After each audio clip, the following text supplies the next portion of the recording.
Erika Slezak from One Life to Live. Join me for a discussion on marriage, motherhood, and career.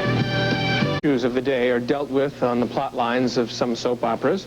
We thought it would be kind of interesting to discuss some of these issues with our stars on our show.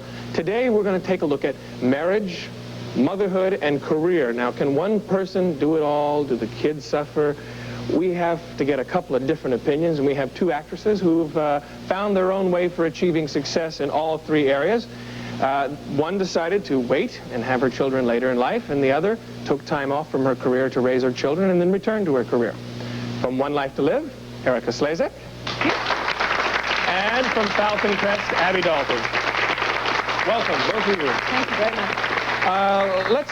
Abby, we'll start with you. We'll talk about mixing the three of them, the effects that it has on marriage and career and children. How difficult is it? Why did you choose to do it the way you did, taking time off and coming back? Well, I felt that there was a time in my children's lives where not only did they need me more, but I needed to be with them too. And my career was not that terrific at that time. I wasn't being offered the parts that really intrigued me.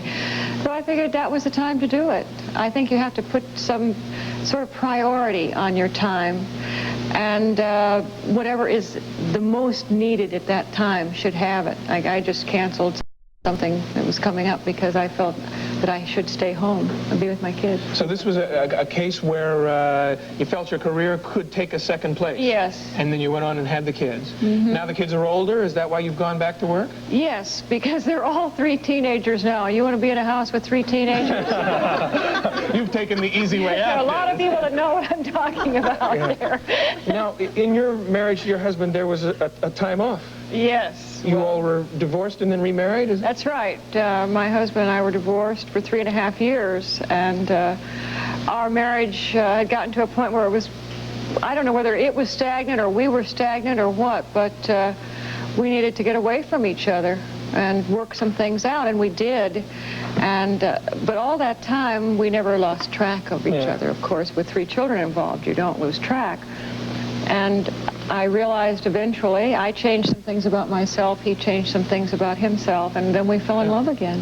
Isn't that nice? I think it's really nice. And he is the best guy in the world for me. Now, Erika, in your particular case, you got married, decided to be married for a while before having the children? No, actually not. My husband and I had known each other for a long time, but we did not get married until just 4 years ago. And being older, shall we say, we said, now's the time to have kids. No, I'm teasing. But no, we had always, from the first day we met, I think one of the first things we talked about is, do you like children? Because we both love children and wanted to have them. And it just turned out that I was older, that I was 33 when Michael was born, and 35 when Amanda was born.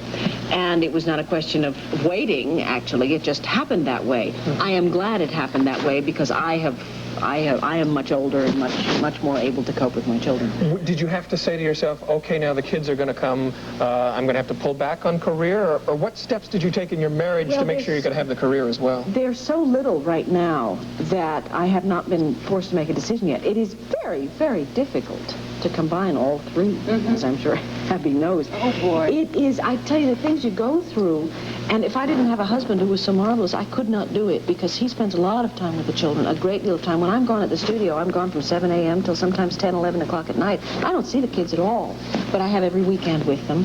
And I think when they get older, I am going to do exactly what Abby did. I'm going to have to pull back and say, I mean, it's selfish. I want the time with my children. I don't want them to grow up, seeing somebody else's face all the time. Thank God they've had their father there all the time, or most of the time. I think the most important thing is a united front. Yeah. And I don't think that either one of us could do what we did if we didn't have that support from our... I was going to ask, does it take a special man to be married to a woman who has a career and a... Oh, yeah. Word.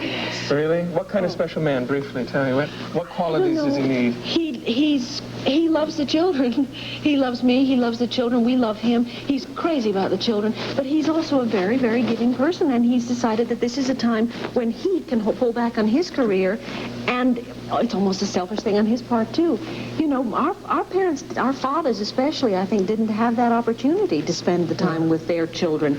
We can do it, and he can do it, and it's marvelous for him and for the children. Abby, briefly, a special man, just Oh, he's sensitive?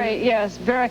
Well, he always supports me and my decisions. And I do the same for him. And even when I'm wrong, he's right there beside me saying, absolutely, absolutely. The old give and take is important. Well, then when we get out of earshot, he'll say, boy, did you overreact.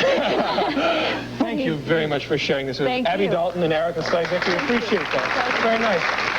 I want to thank all of our other guests. Have a good weekend, everybody, and we'll see you Monday on Soap World. Goodbye.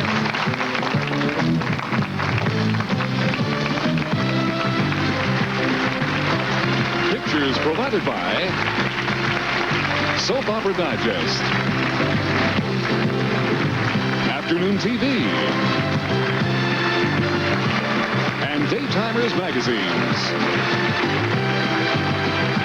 Promotional consideration provided by Trident Sugarless Gum, guaranteed fresh.